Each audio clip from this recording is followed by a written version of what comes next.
The maid stepped out of her small, dark car just as the first light of dawn brushed the sky.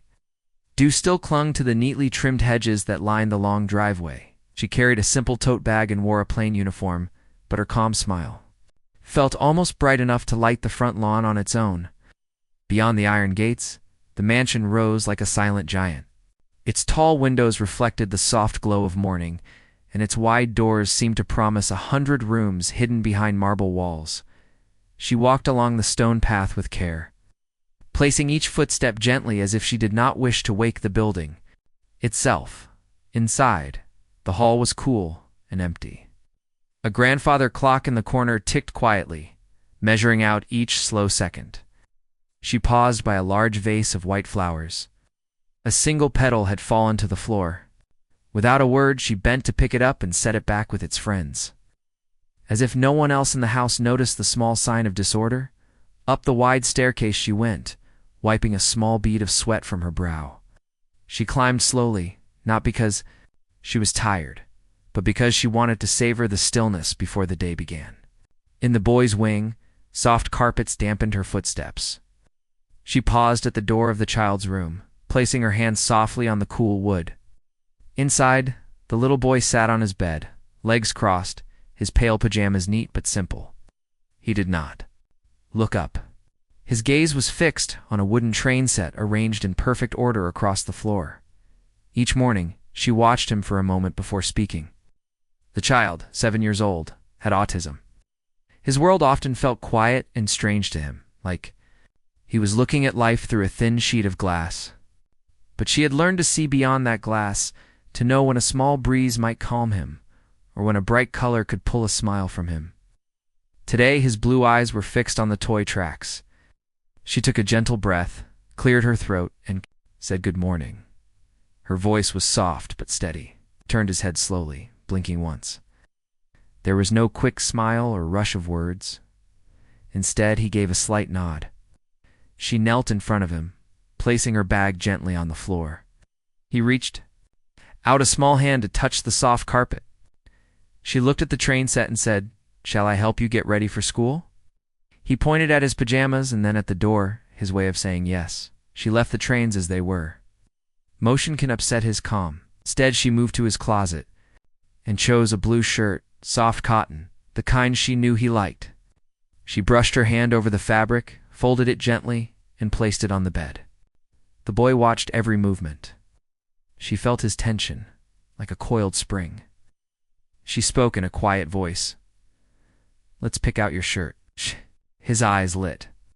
With interest, he stood, took the shirt, and let her guide his arms through the sleeves. She buttoned the shirt one by one, letting him watch her hands. When the shirt was on, she smiled and said, "You look ready." He looked at himself in the mirror. He did not smile yet, but he seemed pleased. Next came breakfast. And him. Down the hall, following the soft hum of the kitchen lights. The table was set neatly. White plates sat on yellow placemats. A single vase held a small bouquet of daisies. The maid brought out a bowl of oatmeal she had prepared the night before. It was lukewarm, just the way he liked it. She sprinkled cinnamon in thin lines and placed it before him. He took a spoon and stirred slowly, each spin precise. While he ate, she spoke softly about the day ahead. "After breakfast, we will go to the big school on Maple Street. Your friend Sarah will be there." He paused, spoon halfway to his mouth, and his eyes focused on hers. Sarah was another child in his class who shared his love of trains. The mention of her name seemed to gently ease his mind. He finished his oatmeal in quiet peace. As the clock on the wall ticked toward departure time, she helped him slide into his small coat. She carried his backpack, the blue one with a yellow star, and lifted it onto his shoulders. The boy's face held a hint of excitement, though it was hidden by shyness. At that moment, the door to the kitchen opened. The father walked in. He wore a dark suit and a plain tie. His hair was cut short, and his eyes were focused on his phone. He barely glanced at the table, spoke without looking up. "Is he ready?" "Yes, sir," she answered. She smiled. At the boy, he looked at her, then at his father. The maid watched the father's face.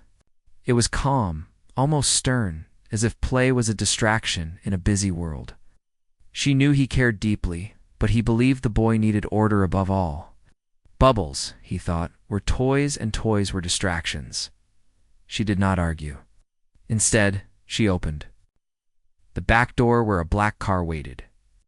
The morning air was crisp, and the boy stepped out slowly. She held his hand for a moment, and then placed him safely in the car seat.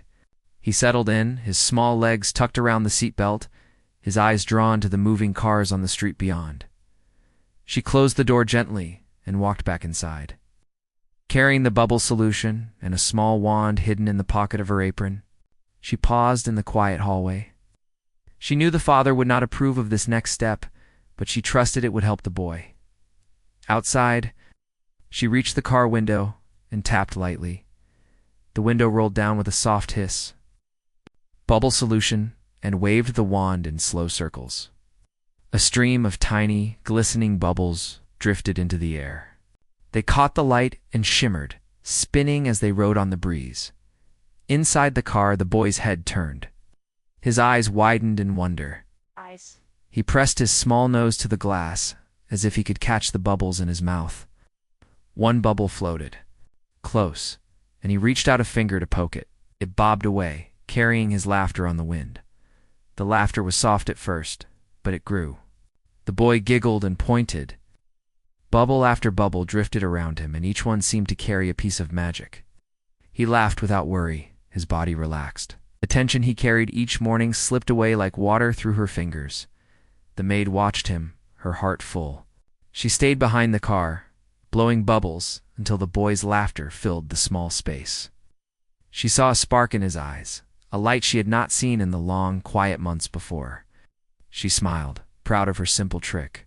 Far away, the father's car rose up the driveway. Inside, he heard the laughter. He frowned, surprised. He put down his phone and watched through the windshield as bubbles floated around his son's small head. He felt a tug in his chest, as if he had forgotten the power of simple joy. The maid, still blowing bubbles, did not notice him watching. She kept going until the boy reached out and tried to catch one. It burst against his finger, leaving a small drop of water. He held up his hand and studied it, then laughed again. Finally, the maid stopped and held up her palm. But it was wet and soapy, but she did not mind. She wiped it on her apron and smiled at the boy one last time. He waved at her, and she waved back, then closed the car window gently. Inside the mansion, she watched the car drive away. She felt the day stretch before her, full of tasks and duties. But she knew this moment would stay with her. In the silent routine of that grand house, she had found a way to bring a little light. And for the first time in many mornings, the boy's laughter rode the breeze through the gates, a promise of happiness to come. The maid entered the kitchen just as the late morning sun streamed through the tall windows. The polished marble floor felt cool under her soft slippers. She carried the small bubble solution and wand in one hand, and a tray of oatmeal in the other. On the long dining table, crisp white plates waited beside steaming cups of tea and coffee. Fresh fruit lay in neat bowls, and a vase of daisies added a gentle touch of color. The boy sat at the table's center, his small body tense as he poked at his breakfast. A few drops of oatmeal clung to his lips. The maid set the tray before him, murmuring, "I made your favorite." He looked up, eyes wide but silent. She smiled and blew her first bubble. It drifted across the table like a tiny, floating world. At that moment, the father swept into the room. He wore his usual dark suit, the one tailored so precisely it looked, as if it was part of him. His polished shoes clicked against the floor. He carried a leather briefcase in one hand and held his phone in the other, scrolling through messages without looking up. He stopped at the threshold and frowned at the sight of the maid standing close to their son, bubble wand raised. His eyes narrowed as he watched the bubbles drift near the boy's face. The boy reached out to touch one, his whole expression softening with wonder. The maid's gentle trick meant to ease the boy's tension. Now seemed to the father like a distraction. The air in the room felt suddenly heavy. The maid sensed the change and lowered her arm. She set the wand and bubble solution down on the table and offered a courteous smile to the father. "Good morning," she said, her voice calm. He did not return her greeting. Instead, he folded his arms and fixed his gaze on the small, iridescent bubbles that still floated in the air. In his mind, the boy needed structure, focus, results. He saw no merit in these floating orbs of soap. To him, this was not warmth or carrot, was neglect of routine. A waste of precious time that could be spent on reading or therapy exercises. She stepped back and turned her attention to the boy, gently whisking away stray oatmeal. The boy's shoulders dropped slightly as he returned to his bowl. The maid poured fresh tea into his cup, hoping to restore calm. The father's silence pressed on her chest like a heavy weight. She knew he believed success came from discipline, in clear goals. He had built his fortune on rules and strategy. She respected him for that. Yet she also believed that kindness could open hearts that reason alone could not reach. She wondered if he could ever see that. Without warning, the father spoke. His voice was low but firm. "What is this?" he asked, gesturing at the bubbles. The maid looked up. She paused, then explained softly, "They help him relax. He's been tense lately. When he sees the bubbles, he smiles. It makes his morning easier." She kept her tone respectful, hoping to bridge the gap. The father's jaw tightened. He glanced at his son, whose eyes still followed the drifting bubbles. Then he turned back to the maid. "This is his morning." "Routine?" he said, disbelief in his voice. She met his gaze steadily. "Part of it, yes. After breakfast, I help him with his therapy. But these moments of joy help him open up." She paused, choosing her words carefully. She had seen the boy's small victories. He had begun to speak a few words here and there, but only when he felt safe. The bubbles spoke a language he could understand without words. She had hoped the father would trust her judgment. For a long moment, the father said nothing. Then he shook his head and spoke with finality. "I don't want him distracted. Needs focus." He folded his arms and stared at her. "You're fired. Pack your things and leave." The words echoed sharply in the silent room. The maid's heart pounded. She felt a sting in her throat. She had known the risk, but she had believed her choice was right. She nodded once. "Quietly, I understand," she said. Her voice trembled. Though she tried to keep it steady, she gathered the bubble solution and wand, placing them gently in her tote bag. She folded her apron and hung it over her arm. Each movement was slow and deliberate, as if she were trying to stretch time itself. The boy watched her, confusion clouding his eyes. He did not understand why his helper, his friend, was leaving. The maid knelt beside him and brushed a strand of hair from his forehead. "I'm sorry," she whispered. He reached out, but then pulled back, uncertain. His small hand hovered in the air, as if waiting for permission.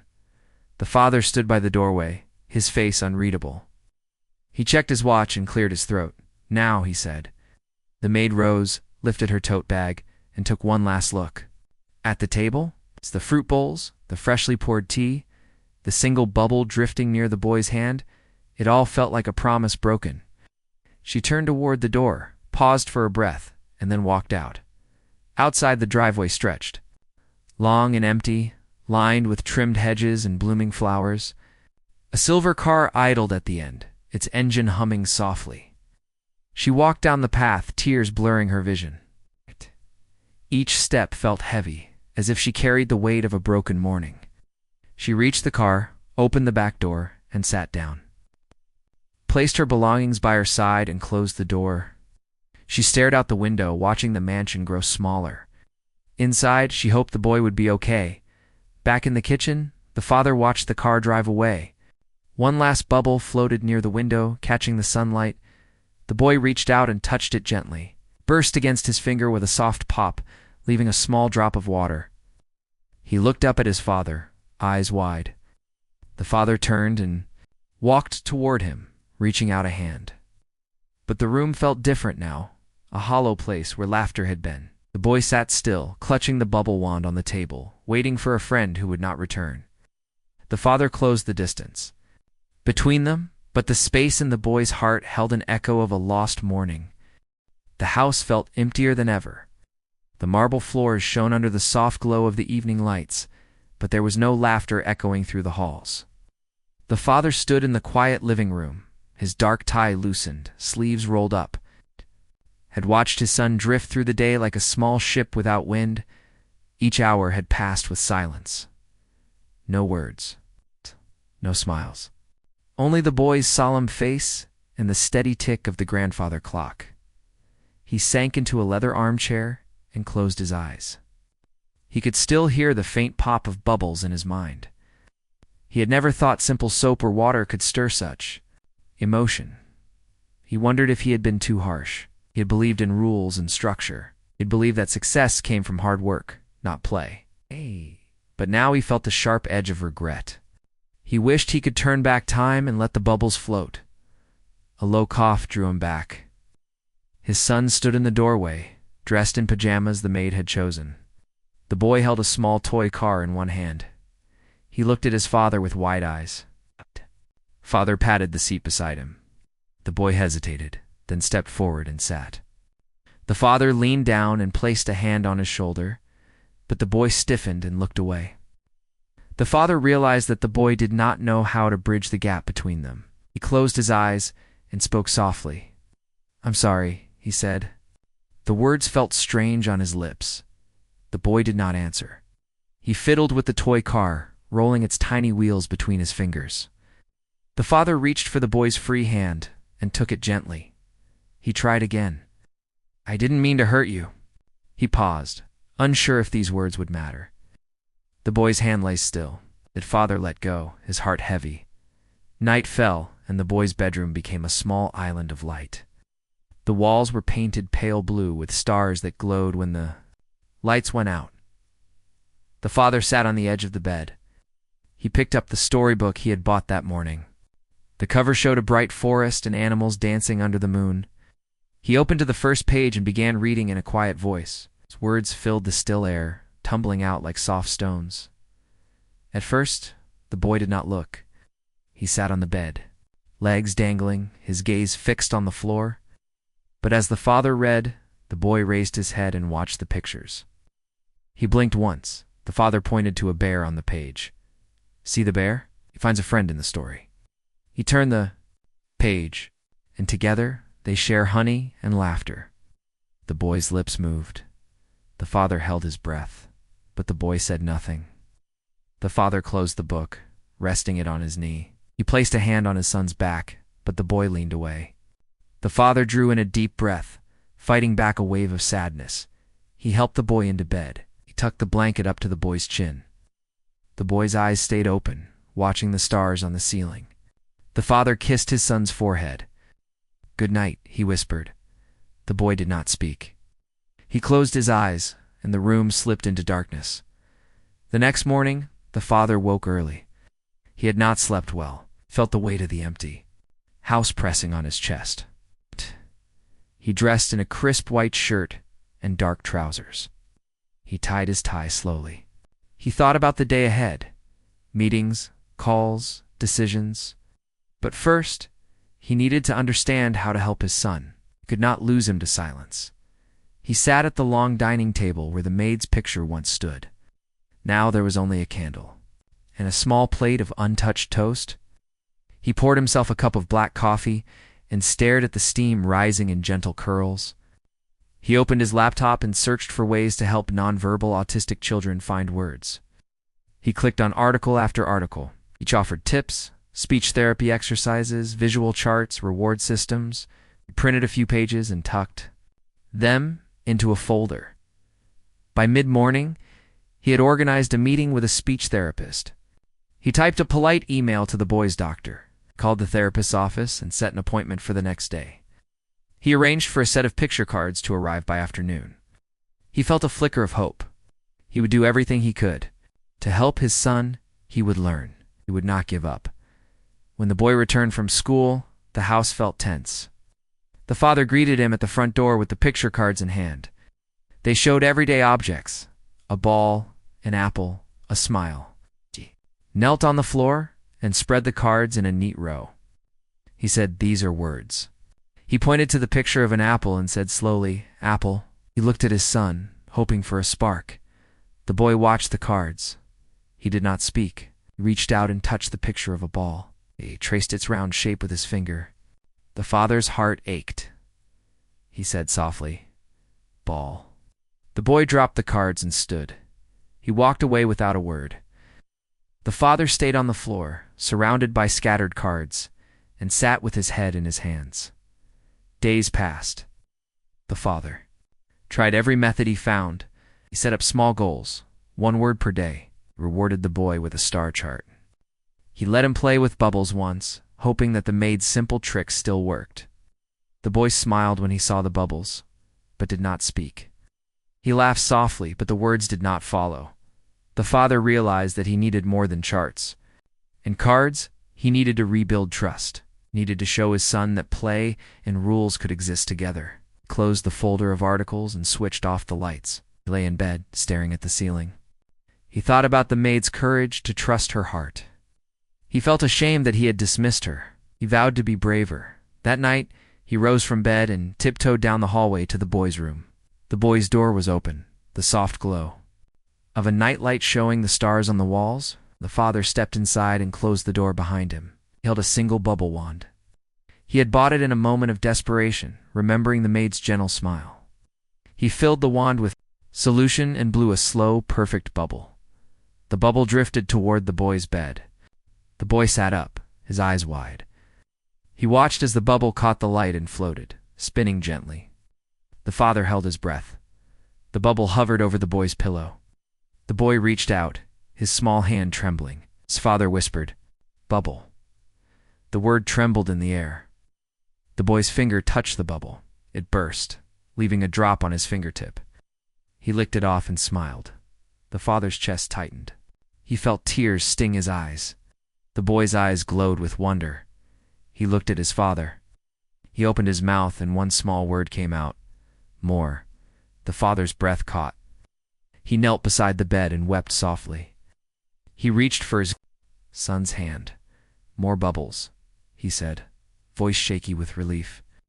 The boy nodded and held out the wand.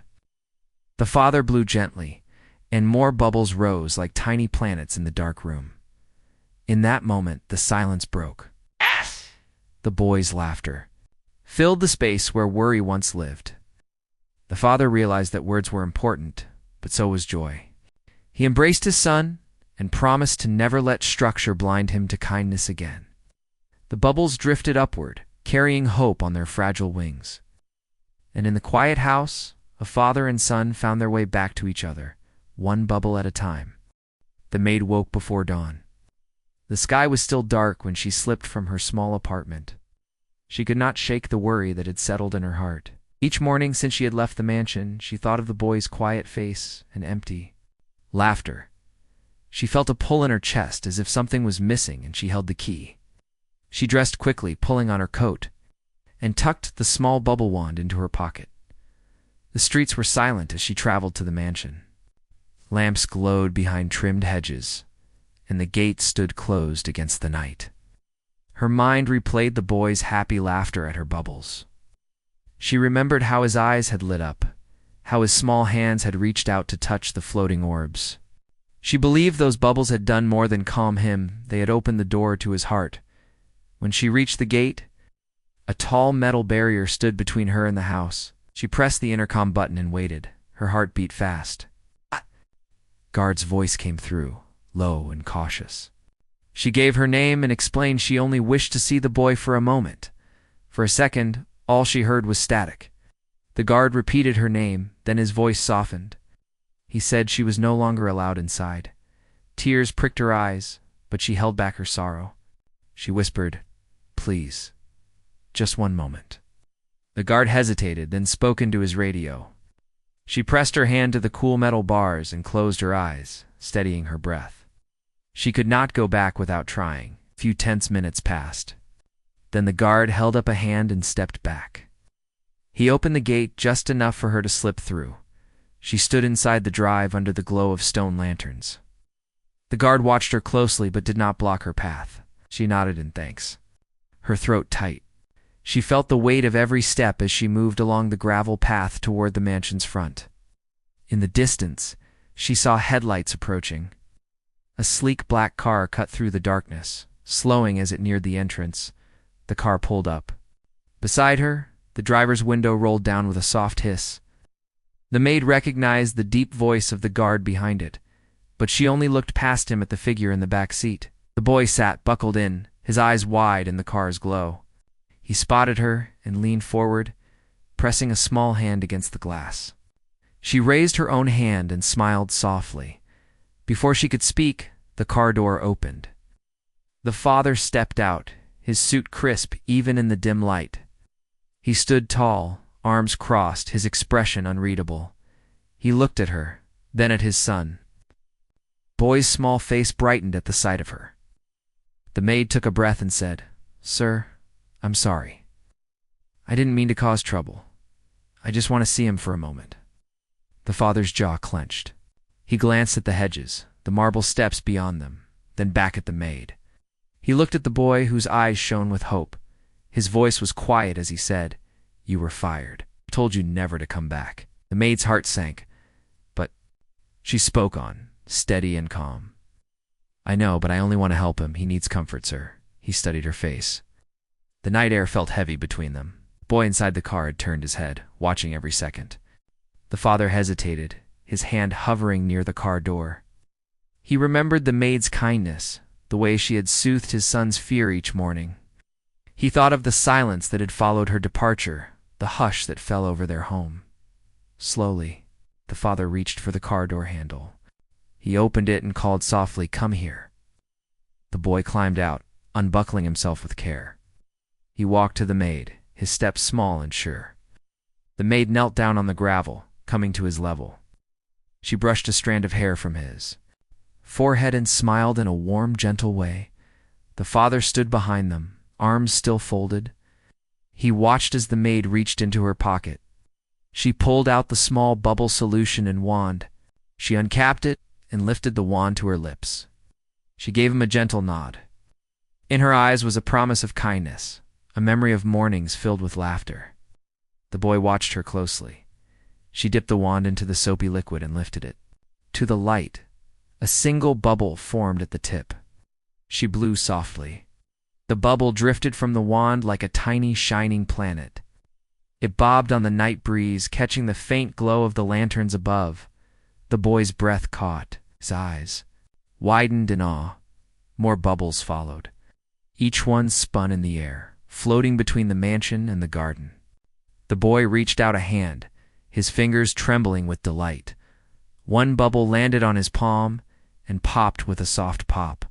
He giggled, a clear, bright sound that seemed to fill the darkness. The father felt a strange ache in his chest, a mix of regret and relief. The maid continued, blowing bubble after bubble. The boy laughed and reached, trying to catch them before they drifted away. She smiled, her heart full. She knew this moment meant more than words. It was a bridge between two worlds, the rigid world of rules and the gentle world of care. The father watched, silent and still. When the bubble solution ran low, the maid set the wand aside. She brushed her hands on her coat, then held out her hand to the boy. He took it and squeezed gently. She stood and turned to the father. His eyes met hers. He gave a small nod, as if he understood that her place in their lives was more than a job. Under the soft glow of the lanterns, the three of them stood there, a father, his son, and the maid who had brought light back into their home. In that quiet moment, an unspoken understanding passed between them. The boy's laughter faded to a gentle hum, but its memory lingered in the air, a promise of hope for the days to come. Tears glistened in the maid's eyes as she watched the boy's small hand reach out toward the last bubble. It hovered for a moment, reflecting the soft glow of the lanterns, and then settled on his fingertip. He stared at the bubble, tiny and perfect, before it popped with a gentle pop, leaving a single drop of soapy water. The boy lifted his finger to his lips, tasting the cool droplet, and his face broke into a smile that seemed to light the entire night. The father, standing a few steps away, felt his own heart swell. He had thought success meant power and control. He now realized that real strength lay in moments of simple joy. He took a hesitant step forward. The maid looked up and met his eyes, and in that glance they both felt the barrier between employer and helper melt away. The boy took a deep breath, his eyes fixed on the maid's face. She knelt beside him on the gravel path and offered him the bubble wand again. He held it carefully, as if it were a treasure. She guided his fingers around the handle, showing him how to dip it into the solution. Once more, he brought the wand to his lips and blew. Tiny, glistening bubbles rose like stars in the air. As the bubbles danced between them, the boy's lips moved. His voice was soft, almost uncertain, but it carried clear across the cool night air. Bubble. The maid's eyes filled with tears, and she let out a quiet gasp of joy. The boy repeated the word, louder this time. Bubble. Father stepped closer, his breath catching in his throat. He knelt beside the maid and put a gentle hand on her shoulder. She looked up at him, unsure of what he would say after all that had passed. But instead of anger or reprimand, he offered her a warm smile. "I'm sorry," he whispered. "Was wrong to fire you?" She shook her head, wiping at her cheeks. "No, sir," she said softly. "He needed help, and I only wanted to bring him happiness." The boy, clutching the wand, looked up at his father. He held the word on his lips, savoring its shape and sound. Then he looked back at the bubbles drifting around them and took another breath. "More," he said, pointing at the soap jar in the maid's pocket. The maid and father exchanged a glance of relief. The father unhooked the jar and handed it to the boy. He twisted the lid off with determination. The maid knelt to his level, watching as he dipped the wand deep into the solution. He lifted it carefully, and lifting his chin, blew once more. A torrent of bubbles poured out, filling the night with laughter. Each bubble carried a flicker of light, and the boy's laughter rang clear and bright. The father felt tears spring into his eyes. He reached out, taking his son's hand in his own, and said, "I love you." The boy paused in his play and looked at his father, eyes wide with wonder. He repeated, "Love." His voice trembled with curiosity. The father nodded, tears gliding down his cheeks. "Love, it means how much I care for you." The boy considered the word, and then he nodded, as if tasting it on his tongue. Then he smiled and said it himself, "Love." The maid felt her heart swell with pride for both of them. She had helped the boy speak his first word in years. Now she saw something even more precious. The first bridge of understanding between father and son.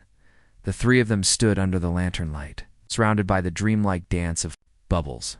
The cool air was filled with the boy's laughter and new words. Bubble. More love, echoing like tiny miracles. At last, the boy's eyelids grew heavy, and he yawned, still giggling softly. The father scooped him into his arms, steady and gentle. He carried him toward the front door of the mansion, each step easy and unhurried. The maid followed close behind, tucking the wand and solution into her apron pocket. Inside, the marble foyer was quiet and warm. The father removed his son's coat and hung it on a hook. He carried his son down the long hallway to the boy's room, where soft stars glowed on the ceiling. He eased the boy into bed and tucked the covers around him. The boy's eyes remained open, fixed on the stars above. He reached out a hand and whispered, "Stars." It was a simple word, but for him it held magic. The father leaned forward and stroked his son's hair. "Yes, stars," he said. "Like the ones in your room." The boy turned his head to look at the father. He waited a moment, and then with a quiet voice he asked, "Stay." The father's throat tightened. "I will." "Stay," he promised. He sat on the edge of the bed, careful not to block the boy's view. The boy settled his head on the pillow and closed his eyes. The father remained still, letting the quiet settle around them. At last, the boy exhaled in slow breaths, his small chest rising and falling. A soft smile lingered on his lips, and the father realized his son was dreaming of bubbles and stars and simple joys. The maid lingered in the doorway. She watched the tender scene, the father's protective presence, the boy's peaceful sleep hand. Felt a deep warmth in her heart. She bowed her head in quiet thanks for having been allowed to return.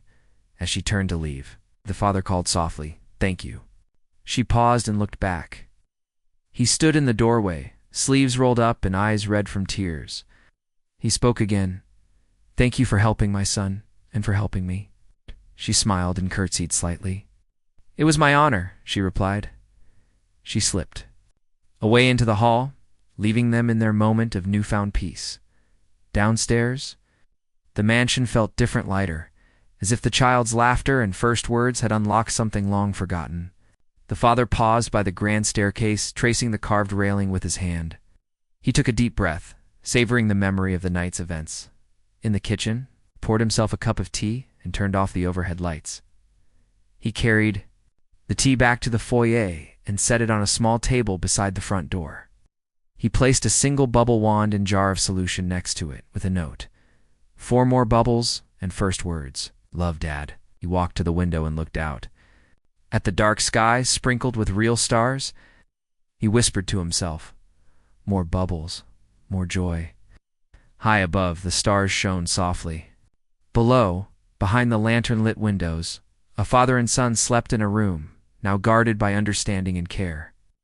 In the stillness of the night, the mansion stood peaceful, as if it had learned to breathe again, and in the morning there would be fresh laughter, new words, and more bubbles dancing on the breeze, proof that sometimes the simplest acts of kindness can change a life forever.